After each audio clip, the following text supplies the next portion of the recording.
In the last lesson, we discussed functions and graphs. In this lesson, we will see the graphs of functions and the kind of information that we can obtain about a function using the graphs of those functions. To begin with, I would like to introduce you to a graphing calculator TI-84. Now remember, you can also use TI-83. All the keystrokes are the same.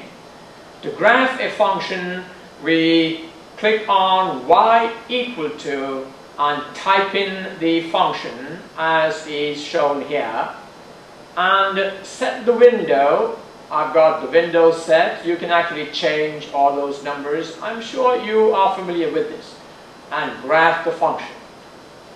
Now, you should be able to do some calculations on this. For example, if you look where my mouse is pointing, it says calculate. You need to access that by pressing second trace. And you want to calculate the maximum, that's number 4, so press 4. And it asks for the left bound. What all we need to do is take that cursor to the left of the maximum that you think is, and enter. And now the right bound, take the cursor to the right of that point and enter. And a guess, well, move it back to you think where the maximum is and enter. And it gives you the maximum occurs at x equal to negative 1.26 and the maximum value is y equal to negative 4. These functions we will be using as we go on. And if you want to trace the function, press trace and you can actually mark the points. Now, when I do the lessons, I will not be using this calculator as I'm showing it to you. I will be simply bringing up the graphs for you and giving you the keystrokes that you can use. Well, first of all, what is the graph of a function? Well, graph of a function is a visual picture of that function. Now, the x values are the input or the domain values of the function. We call it the independent variable. And the y values are the output or the range of the function. We call it the dependent variable. So a function has an independent variable and a dependent variable. Now the easiest way to draw a graph is to obtain a set of ordered pairs in order to get a picture of the relationship.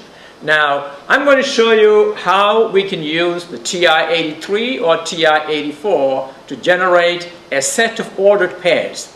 Now let's consider the function y equal to x squared minus 4. Now here I have the picture of a TI-83. If you cannot see the whole of it, I'm sure you have one in front of you.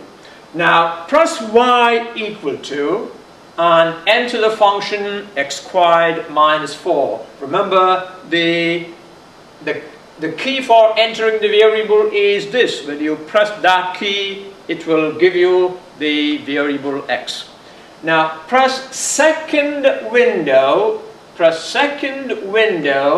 and that will give you the table setup.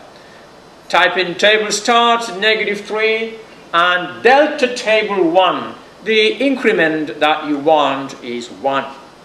And that is what it will look like as I have shown on the top. Now press second graph to view the table. Alright, do that now and that is what you will get. It gives you when x equal to -3, y equal to 5, x equal to -2, y equal to 0. It generates any number of ordered pairs for you in increments of 1. That's your delta table.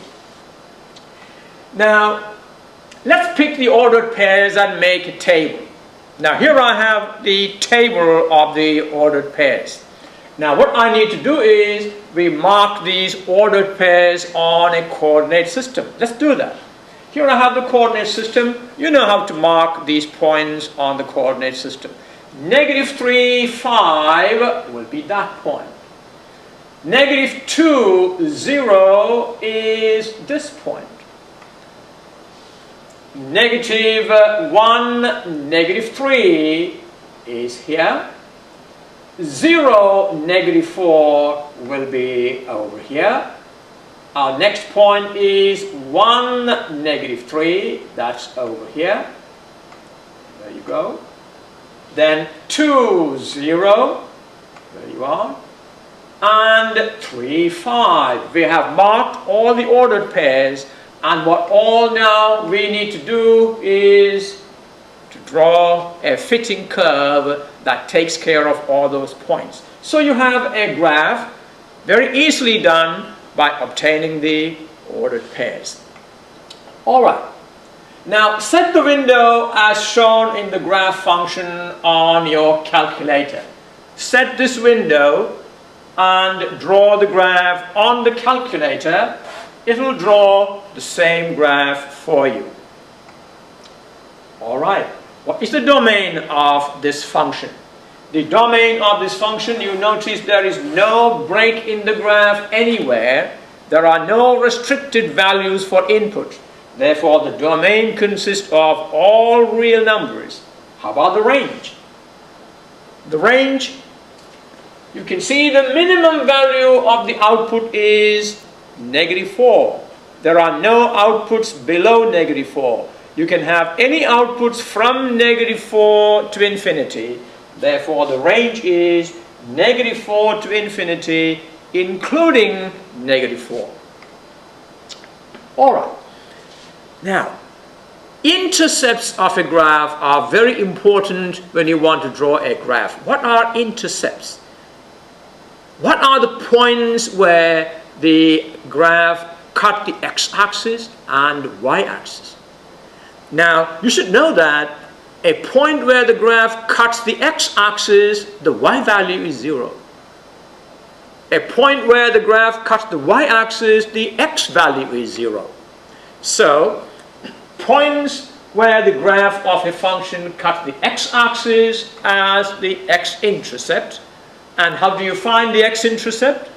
At a point where the graph cuts the x-axis, the y value or the output is 0.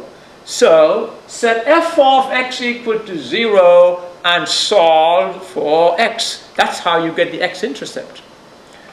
Now, let's consider the function f of x equal to x squared minus 4. How do you find the x-intercepts? X-intercepts are points where the function value equal to 0, the output equal to 0. So set f of x equal to 0, x squared minus 4 equal to 0. You know how to solve it. Factor the left-hand side, x plus 2 times x minus 2 equal to 0. And that will give you two values of x.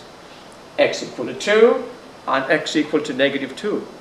Now, an x-intercept should be written as an ordered pair. That means 2, 0 is an x-intercept.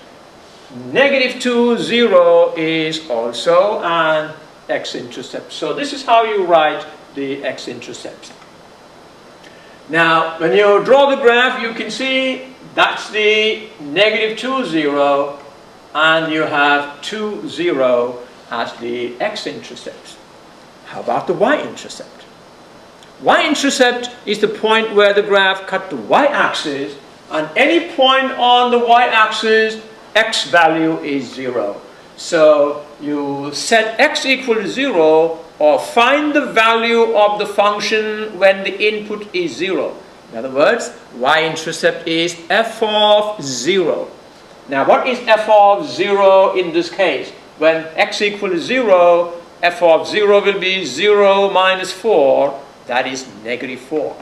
So the y-intercept is 0, -4. That's where you are.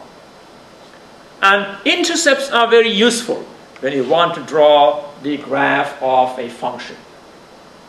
Now, what are zeros of a function? We will be very often talking about it in this course. What are zeros of a function? Zeros of a function are the input values or the x values that correspond to the x-intercepts, and you can actually obtain them using the TI-83. So the values of x that make the function value 0, that is what we call the 0 of a function. So the values of x where the function values are 0. In other words, x equal to -2 is a 0 of the function. Means when x equal to -2, the output is 0. X equal to 2 is a 0 of the function. That means x-intercepts are actually called the zeros of the function. So, what are the information we can get from drawing a graph? First of all, a graph can be used to find the domain and range of a function. We have done that, and you know now how to do it. Second, a graph can be used to identify whether a relation is a function or not.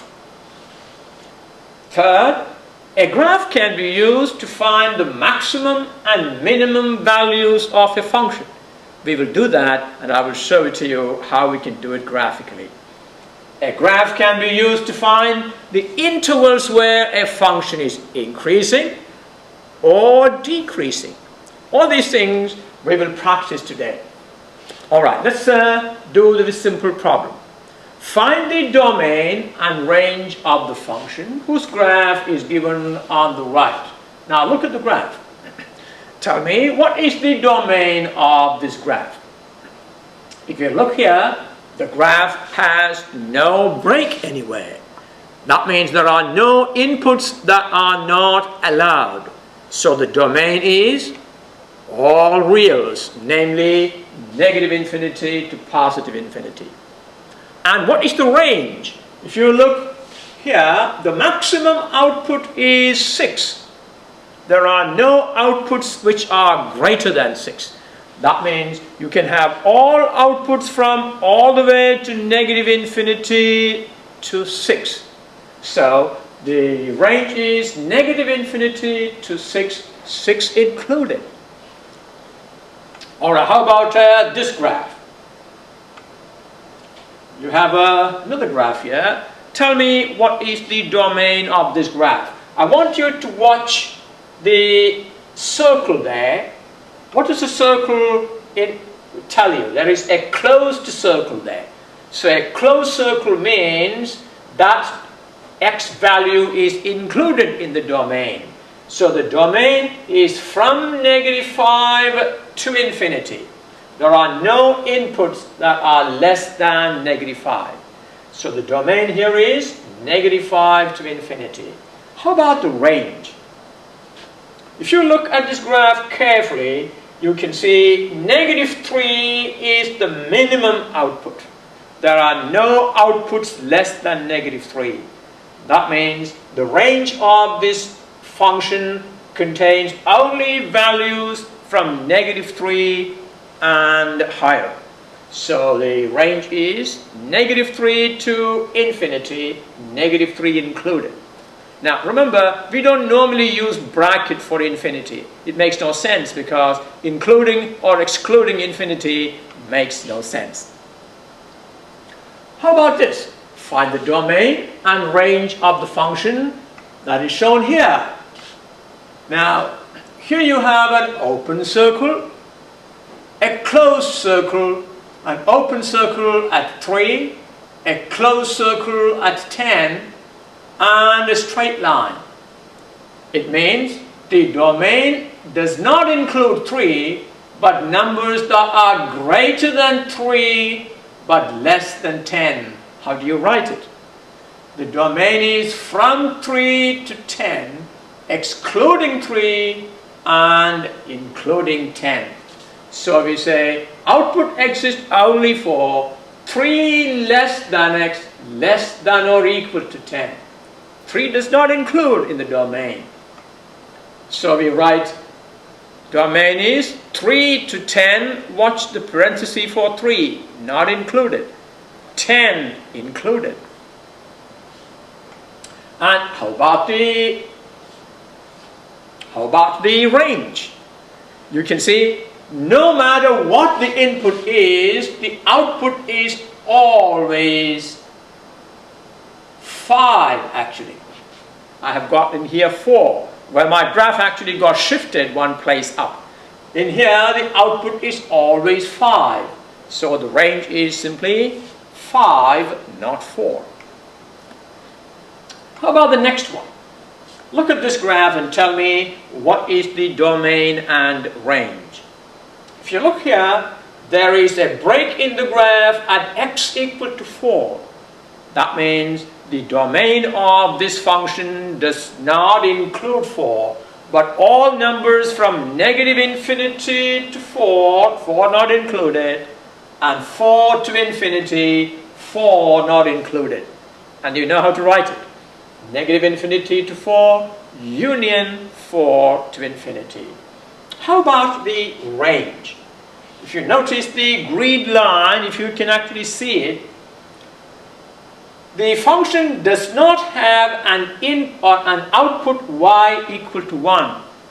And that's what we call a horizontal asymptote. The output comes very close to y equal to 1, but never reach y equal to 1. That means y equal to 1 is not a possible output. The range is negative infinity to 1, union 1 to infinity. All right. Another one. Find the domain, range, the x-intercepts and y-intercepts of f of x equal to x squared minus 50 square root x plus 5. What we will do is, we will draw a graph of that. Now, first of all, you know the domain. In order to find the domain, you should know that a square root quantity cannot be less than 0. So we take x plus 5 greater than or equal to 0 and solve for x. That means the domain of this function contains only numbers greater than or equal to negative 5. The domain is negative 5 to infinity, including negative 5. Now we will now draw a graph and obtain the remaining information. So go ahead and press y equal to and type in this function. I hope you know how to type in the function. When you put x, that is press the x variable, square it, minus 50, and then press the square root sign, it comes with a parenthesis, type in x plus 5 and close the parenthesis. Alright, so it will look like this. And set the window like this. X minimum negative 10, x maximum 20. Now do it with me. And press graph, and this is what you get. Alright, tell me what is the domain. You can see the domain only contains numbers from negative 5 to infinity. And what is the range?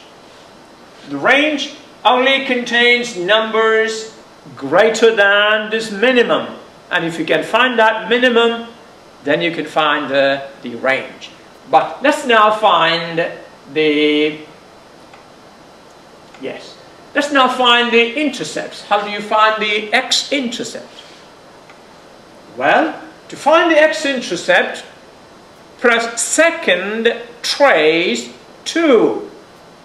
Now, follow this keystroke. On the graph, when you press second trace 2, this is what you get. The calculator will ask you left bound. Now, to get the left bound, all you need to do is move the cursor, press the left arrow, move the cursor somewhat to the left and enter, or type in negative 5 for the left bound. You can simply type in and enter. And this is what you see, right bound. Now, right bound, you can type in what number? Type in negative 4 for the right bound. Well, try that. All right. And type in negative 4.5 for the guess. What is your guess? And this is what you see. 0, That means x-intercept is called the zero of the function. X equal to negative 4.789, y equal to 0. So you got one x-intercept of the function. And I'm sure you can go and find the other on your own. Is that right? So one x-intercept is negative 4.7895, y equal to 0. All right, now find the other x-intercept on your own. Y-intercept. Well, y-intercept is very easy. Put x equal to 0. So when x equal to 0, what do you get? This would be 0 minus 50 square root 0 plus 5. And you can get it very easily. All right, let's do it on the calculator. Press second trace 1. Type in 0 for x and enter.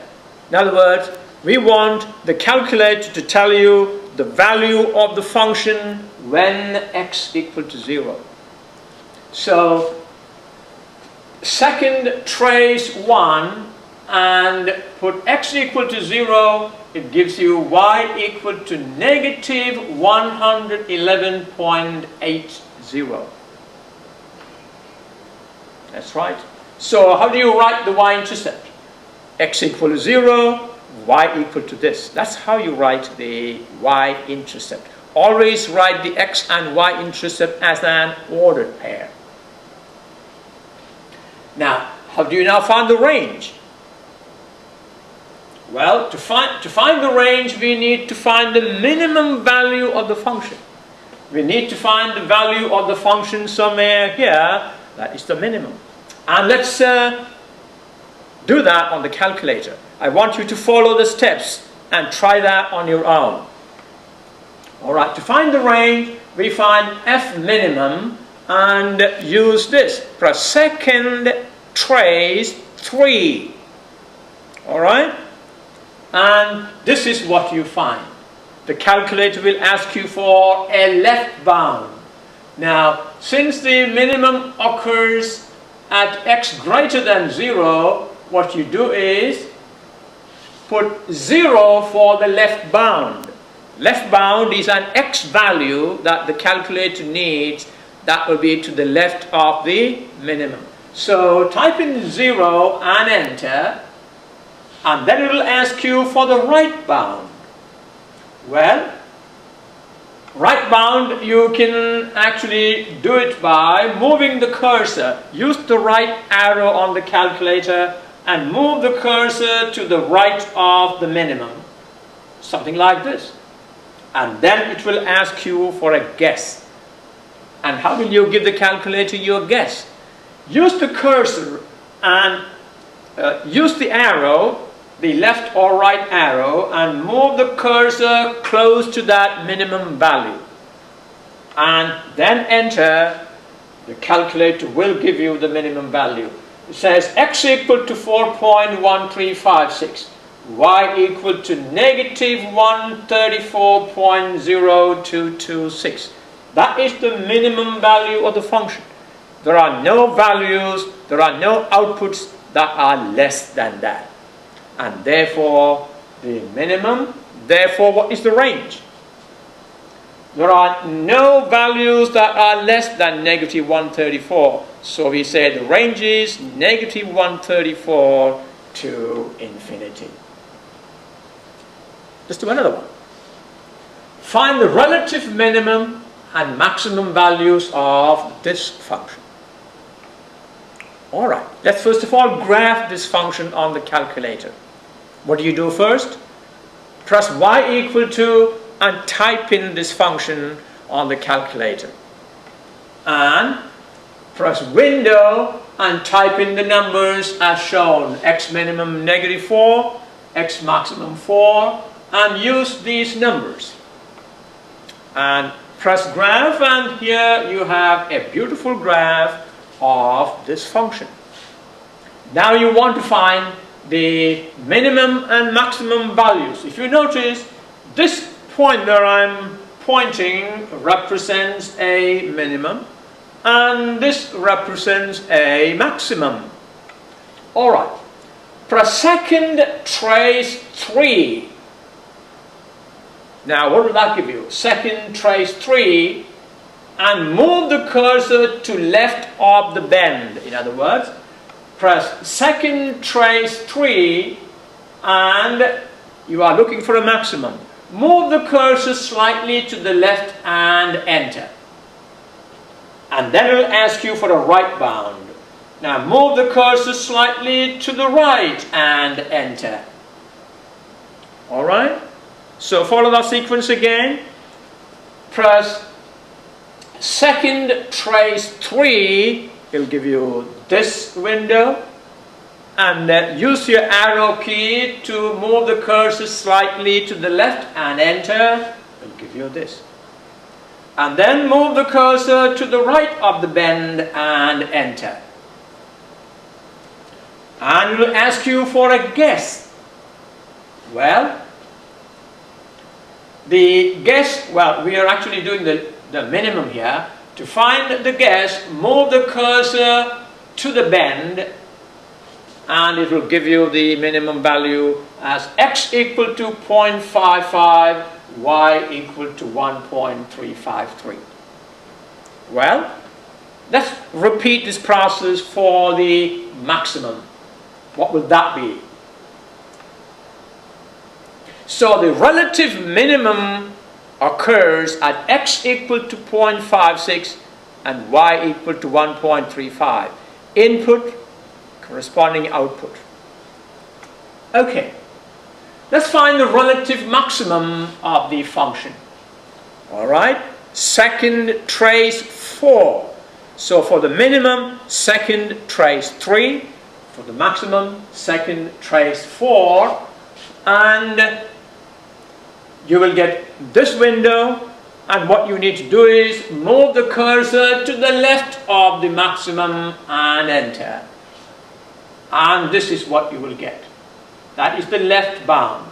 And now use your key to move the cursor to the right of the bend and enter. And that will give you this. So we are now looking for a maximum between this left bound and this right bound. And now the calculator needs a guess. What all you need to do is use your arrow key to move the cursor somewhere near the top. Alright? Like this. And enter. So move the cursor somewhere near the top and enter. It will then give you maximum occurs at x equal to negative 0.9999. Well, this is one of the ways the calculator tells you x equal to negative 1. You can read it as negative 1. At that time, y equal to 7. So y equal to 7 is a relative maximum. Now why do we call this a relative maximum and this a relative minimum? Because there are other points where minimum values can occur. Because as you go deeper down, you will get minimum values that are lower than this relative minimum. Similarly, as you go up, you will get maximum values greater than this relative minimum. So these points that we call relative minimums are minimums in those intervals there. So there's a relative maximum there and a relative minimum here. So the relative maximum is y equal to 7, and it occurs for an input x equal to negative 1. Alright, let's now talk about increasing and decreasing functions. This is another important information you can get from the graph. What are the intervals where the function is increasing? What are the intervals where the function is decreasing? Well, we can actually use the information we have obtained from our graph to do that. For example, the function y equal to 3x cubed plus 2x squared minus 5x plus 3 has the relative maximum we obtained, negative 1 to 7, and the relative minimum at 0.56, 1.35. Now that gives you a picture of how the function values change. Look at this. The maximum is at -1.7 and the minimum is at 0.56, 1.35. What does it tell you? It tells you that the function value is increasing all the way from -infinity to -1. So for input values, -infinity to -1, the function value is increasing. From -1 to 0.56, the function value is decreasing. And from 0.56 to infinity, the function value is increasing. Now, that's very important information. So the maximum and minimum values divide the domain into 3 intervals. What are the intervals? Look at the vertical lines I drew. The first interval is from -infinity to -1. The second interval is from -1 to 0.56. And the third interval is from 0.56 to infinity. So, from x equal to -infinity to x equal to -1, the output of the function increases from -infinity to 7. From x equal to -1 to x equal to 0.56, the function value decreases from 7 to 1.35. And from x equal to 0.56 to x equal to positive infinity, the function value increases from 1.35 to infinity. Now, here we have identified the intervals where the function is decreasing, the function is increasing, decreasing, and increasing. So how do we represent this using the interval notation? You can see there are 2 intervals the function is increasing. -infinity to -1 and also from 0.56 to infinity. So the function increases on the open interval -infinity to -1. It decreases on the open intervals -1 to 0.56. And it again increases on the open interval from 0.56 to infinity. And what's the meaning of an open interval or a closed interval? The open interval does not include the endpoints. You see, to talk about the behavior in an interval, we don't need to include the endpoint. So that's why we call it an open interval. And this means that the function increases on the open intervals. How do we write it? -infinity to -1, union 0.56 to infinity.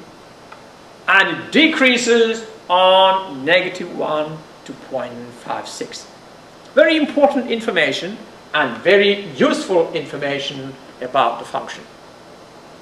All right, let's practice this using another function. Graph the function y equal to x squared minus x to the power of 4 plus 1. Obtain the relative maximum, relative minimum values, and find the intervals where the function is increasing or decreasing. All right, first press y equal to and type in this function. You will have no problem doing that. And press window and type in the numbers as x minimum -2, x maximum 2, y minimum -2, and y maximum 2, and press graph. And you see what a beautiful graph. All right, we now want to find the relative minimum. So to find the relative minimum, press second trace 3. Now, second trace 3 give you this window and it asks you for a right bound. Well, press the right arrow to move the cursor to the right of the bend. Move the cursor to somewhere here and enter. And this is what you get. And now it's asking for a guess.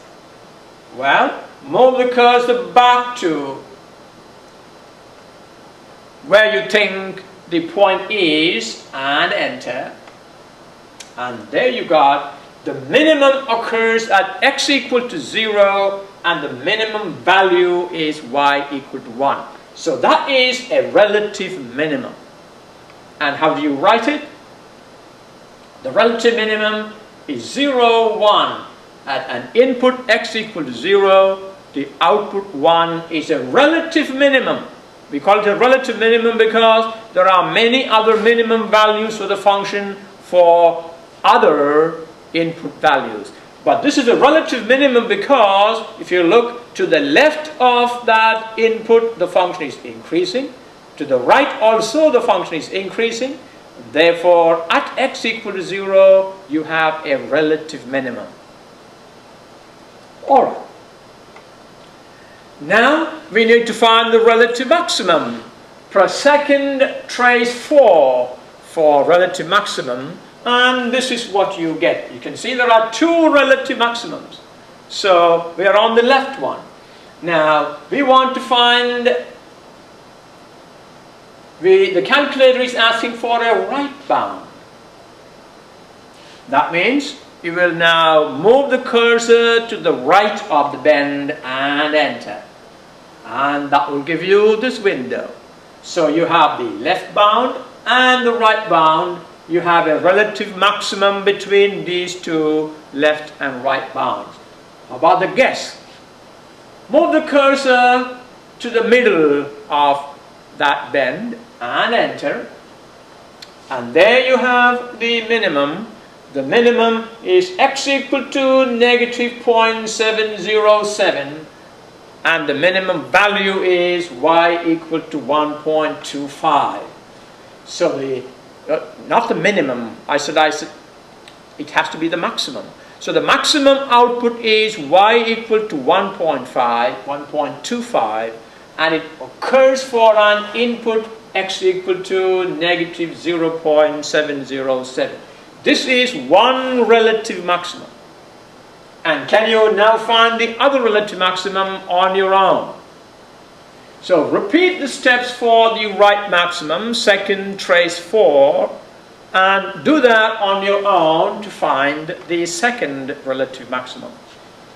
And it will give you y equal to 1.25, x equal to 0.707. That's right. So you got two relative maximum. One was y equal to 1.25 and x equal to negative 0.707. The second relative maximum is y equal to 1.25 and x equal to 0.707. So those are the two relative maxima. So we have now found two relative maximas and one relative minimum. And can we use these 3 points to find the intervals where the function is increasing or decreasing? Well, we can now find the intervals. You can see a relative maximum, relative minimum, relative maximum. That means you can use that to divide the entire domain into 4 intervals. So that's a relative maximum. That's another relative maximum. And this is the relative minimum. So negative 0.7071, 0.701 are points of maximum, and 0.1 is a minimum point. This means that from x equal to negative infinity all the way to negative 0.707, the function is increasing. From x equal to negative 0.707 to 0, for that interval, the function value is decreasing.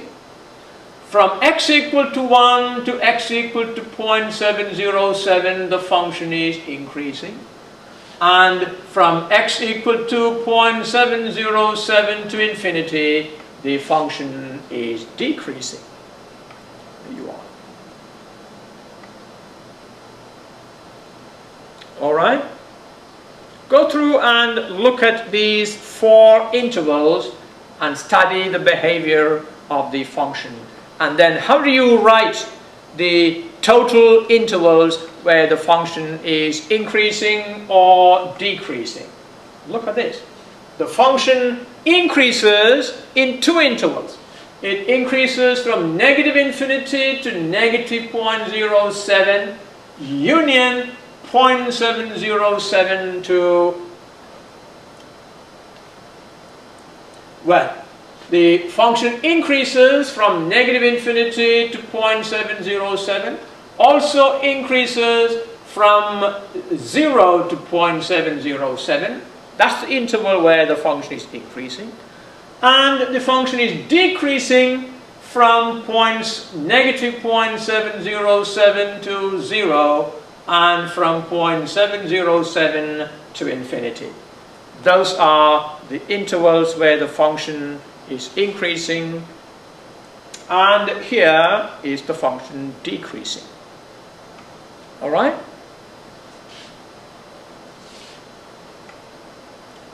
Now here we've got a graph.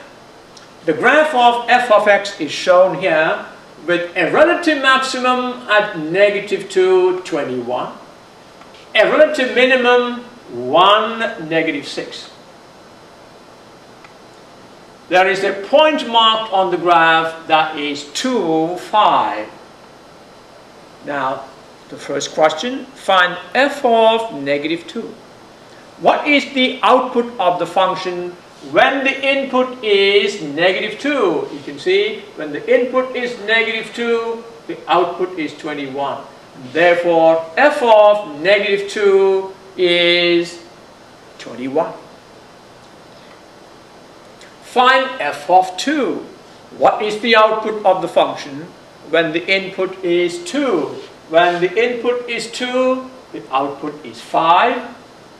Therefore, f of 2 is 5.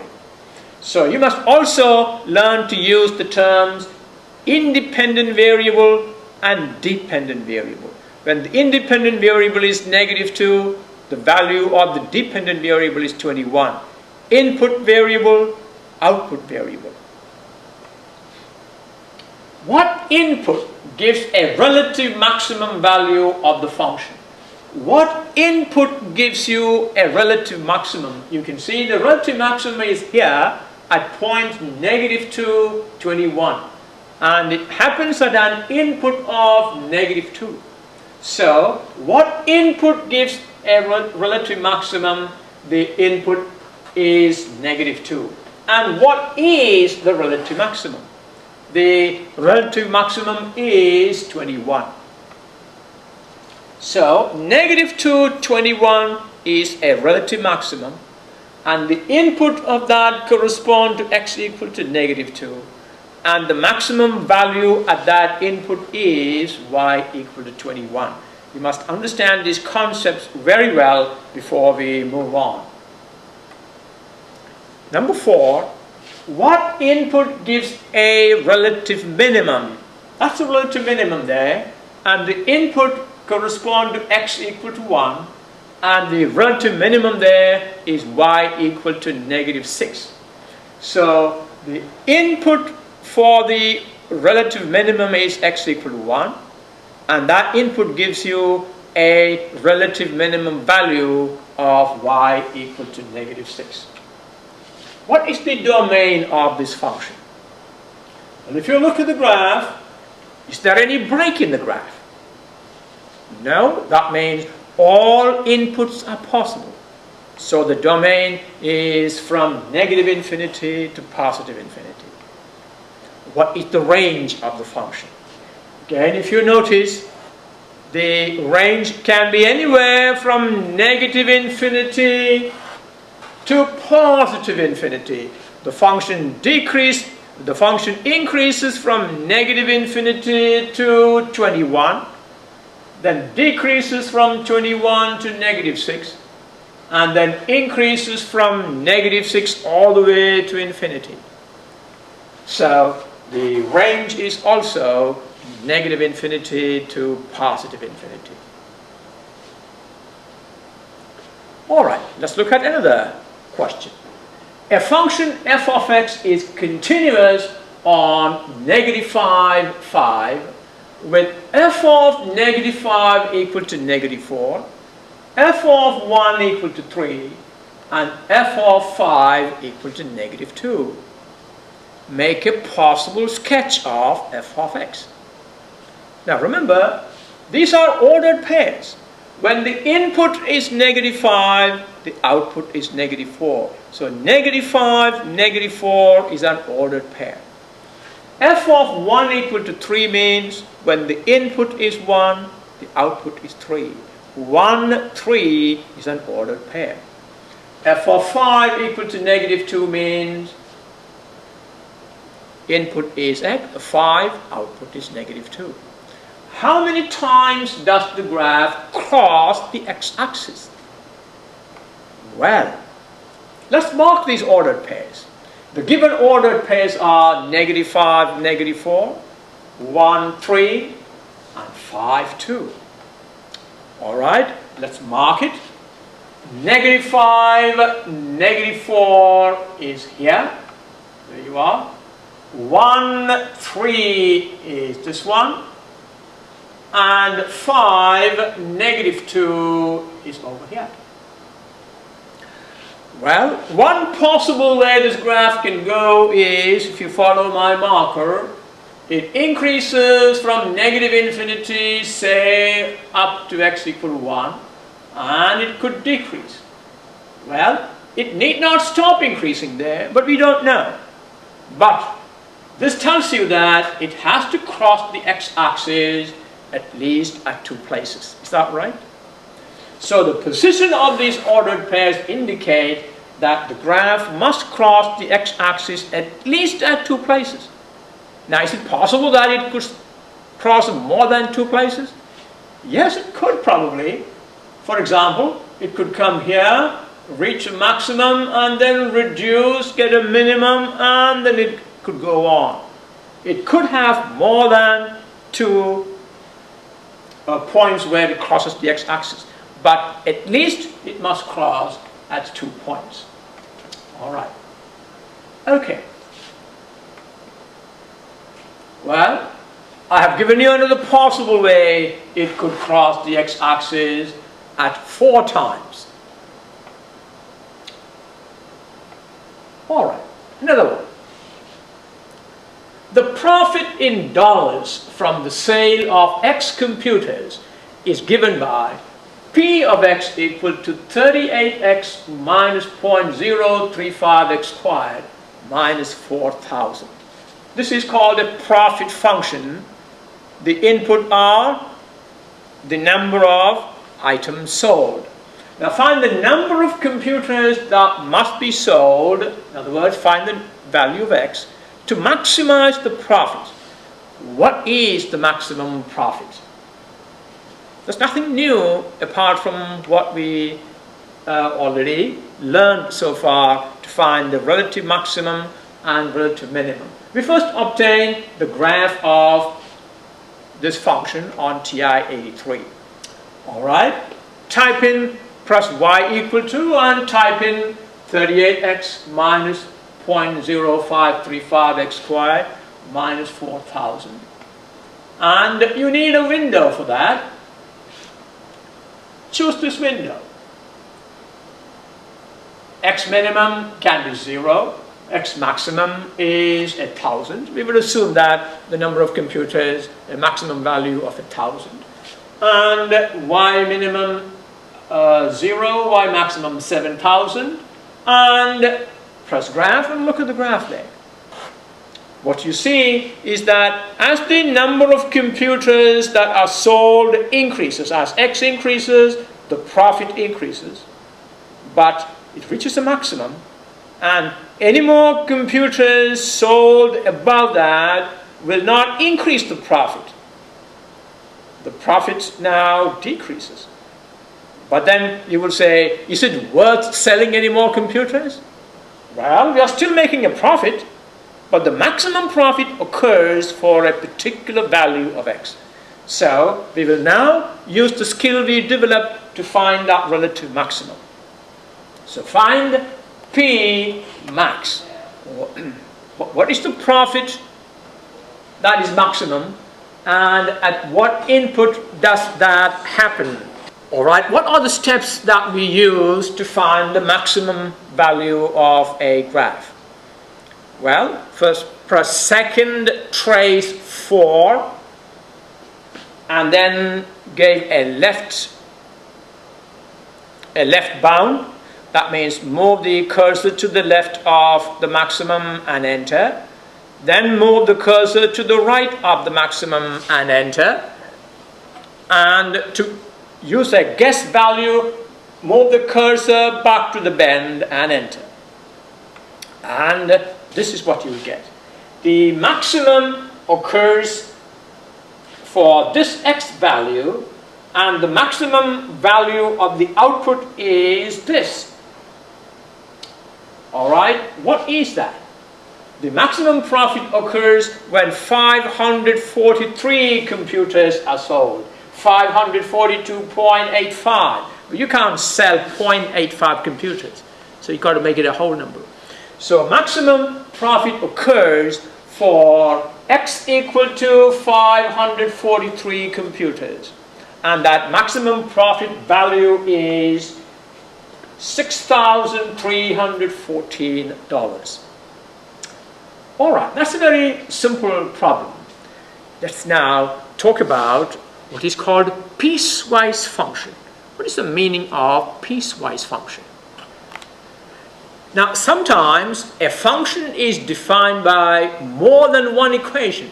Each equation is defined for a specified domain. For example, look at this function. F of x equal to x squared for x greater than 2.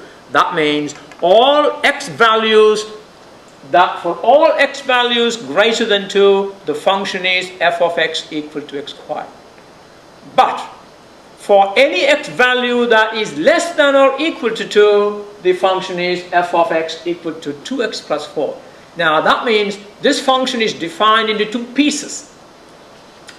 For the first piece, the domain is x greater than 2.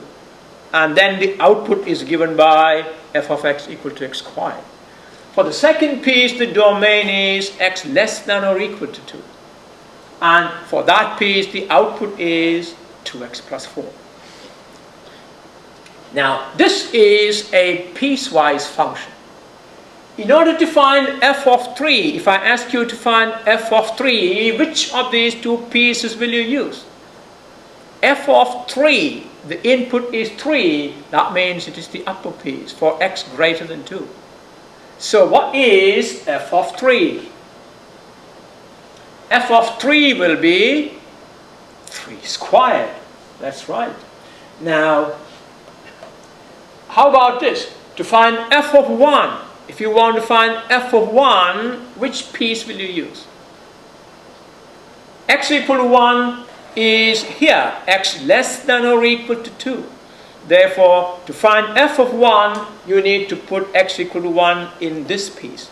There, f of 1 equal to 2 times 1 plus 4. So, f of 3 equal to 3 squared, and f of 1 equal to 2 times 1 plus 4. That's right. Okay. Now, what's the graph of this function? You can actually draw this graph on the calculator and look at the way it is entered on the calculator. y1 equal to x squared, and let me show you how actually the function is entered in the calculator. Now, you go like this, go to y1 and enter x squared, and then put a division sign. Press the division sign on the calculator and a parenthesis and write x greater than 2. Now, how do you get x greater than 2? The greater than 2 is actually obtained on the test menu. If you can look for the test menu, there is the test menu. So second math, if you go there, you can pick all the inequality sign. So put y equal to x squared divided by x plus 2. And y2 equal to, look at the way it's going to be, y2 equal to 2x plus 4, 2x plus 4. Then put a division sign, parenthesis, x less than or equal to 2. That's the way to enter the functions for piecewise functions. Alright, so once you enter the piecewise function, you are ready to now graph. Put in the window like this and graph. And look at the graph. The first piece is for 2x plus 4 and the second piece is for x squared. You see the graph into two distinct pieces, and that is the graph of this piecewise function. So this is y equal to x squared and the other is y equal to 2x plus 4. Alright, how about this? Evaluate the following piecewise function given the domain values. Alright, this is the piecewise function. F of x equal to 6x minus 1 for x less than 0. For all domain values less than 0, the function is 6x minus 1. And for all domain values x greater than or equal to 0, the function value is 7x plus 3. Now find f of negative 4. Tell me, to find f of negative 4, which part will you go? Negative 4 is here, x less than 0. So your f of negative 4 will be 6 times negative 4 minus 1. How about f of 0? Which of these pieces you will use? Remember, x less than 0 does not include 0. X greater than or equal to 0 includes 0. So to find f of 0, you go here. F of 0 is 7 times 0 plus 3. How about f of 2? 2 is greater than 0. So f of 2 is 7 times 2 plus 3. Alright? So f of negative 4 is 6 times negative 4 minus 1. That is negative 25. Of course, f of 0 will be 7 times 0 plus 3. 7 times 0 plus 3 is 3. And to find f of 2, again we come here. F of 2 is 7 times 2 plus 3, and that will be 17. Alright? Another one. Evaluate the following piecewise function for the given domain values. F of x equal to x squared minus 4 over x minus 4 for x not equal to 4. If you notice, this function does not have x equal to 4 in the domain. And it says, for x equal to 4, the function value is 5. So, find f of 5. What do you do? To find f of 5, it will be the upper piece. That will be f of 5 is 5 squared minus 4 over 5 minus 4. That is 21. F of 4. F of 4 is not in the top one. F of 4 is given f of 4 equal to 5. That's right. And to find f of negative 5, we'll again go up there. For all input other than x equal to 4, this is the output. So we will get f of negative 5 is negative 5 squared minus 4 divided by negative 5 minus 4, and that is negative 21 divided by 9. There is one more type of function and its graph I would like you to get familiarized with. It's called the greatest integer function. The greatest integer function. Now, what is the definition of a greatest integer function? And this is the way you write it. F of x equal to, put that particular bracket, and that's the symbol for a greatest integer function. Now, the greatest integer function has a value n. Its output is always an integer such that n is less than or equal to x. That means for all x values 0 to 1, x less than or equal to 1, you see, not including 1, x equal to 0.5, x equal to 0.6, x equal to 0.7, the value of the function is 0. For x equal to 1, 1.1, 1.2, 1.3, the value of the function is 1. That's the meaning here. So the greatest integer function has a value n. Its value is an integer. Now, what's the stipulation? The value of n must be less than or equal to x. Less than or equal to x. Now tell me, I'm going to give you some couple of x values. Give me the function value. Alright, x equal to 5.35. What is the value of the function? What is f of x equal to? Remember, f of x equal to n, where n is the greatest integer less than or equal to x. So that would be 5. Now, if x equal to 15.38, then f of x is the greatest integer less than or equal to this, which will be 15. Now, can you tell me an area where this kind of function is actually used? I think most of us use this function to describe our age, don't you? When you turn 62, on your 62nd birthday, you turn 62. A month later, somebody asks you for your age. Would you say 62 and 1 month? You'll still say 62. 10 months into your birthday, you will still say 62. In other words, you're using the greatest integer function to describe your age. Well, I don't want to say it's an application, but it's normally practiced. So that's some of the things that is important in here. Okay, now the output of such a function is an integer. And that is how you represent it.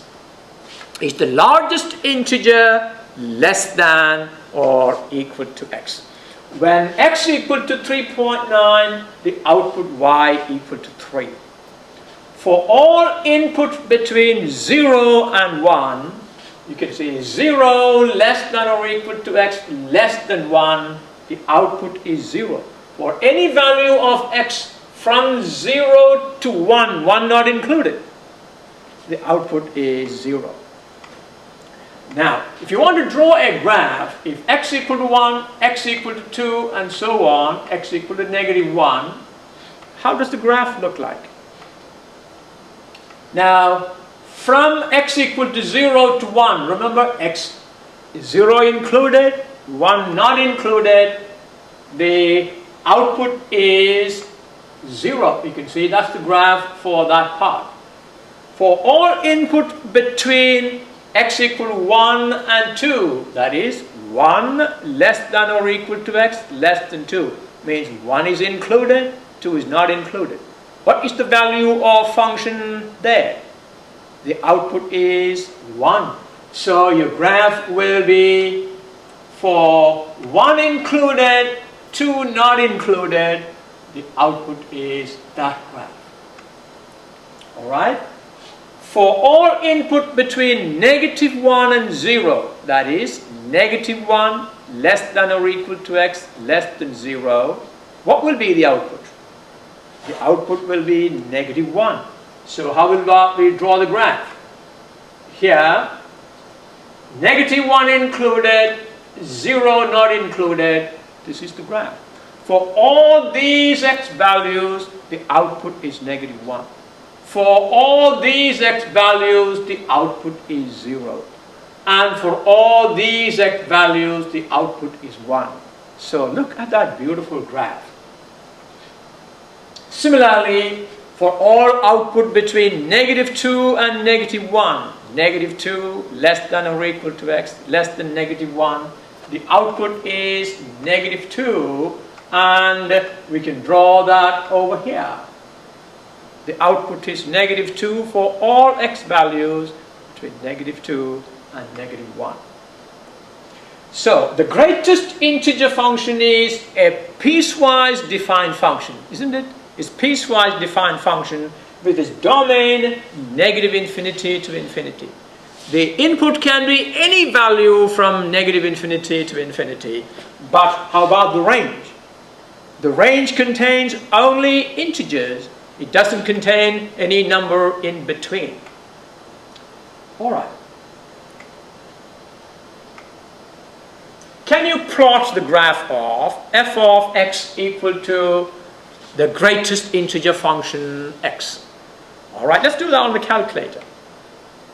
Press y equal to, then clear to clear the existing function. All right, then press second 0 to access the catalog, and x squared key to access items starting with I. Scroll down 8 times to select int with a parenthesis. This is integer x. So follow this calculator key to access this, and when you enter, it will be written on the calculator, and then type in x. So that will be integer x will be like this. All right. Now set the calculator on dot mode. Well, there are new things probably that you need to practice. So to do that, press mode. Now where is the mode on the calculator? Look for the mode on the calculator and press mode, down arrow 5 times and right arrow once and enter. So press mode, down arrow 5 times and right arrow once and enter. The calculator is then set on the dot mode. Now press window and type in the numbers. X minimum -3, x maximum 3, y minimum -3, y maximum 3. This is about the range of the graph that we drew in the previous slide. And press graph and see what you get. You get the same kind of graph that we produced in the previous slide. All right, so practice this a couple of times on your own. All right, now you need to go back and do all the homework. You see, I've given you a number of homeworks and I have worked them out all for you.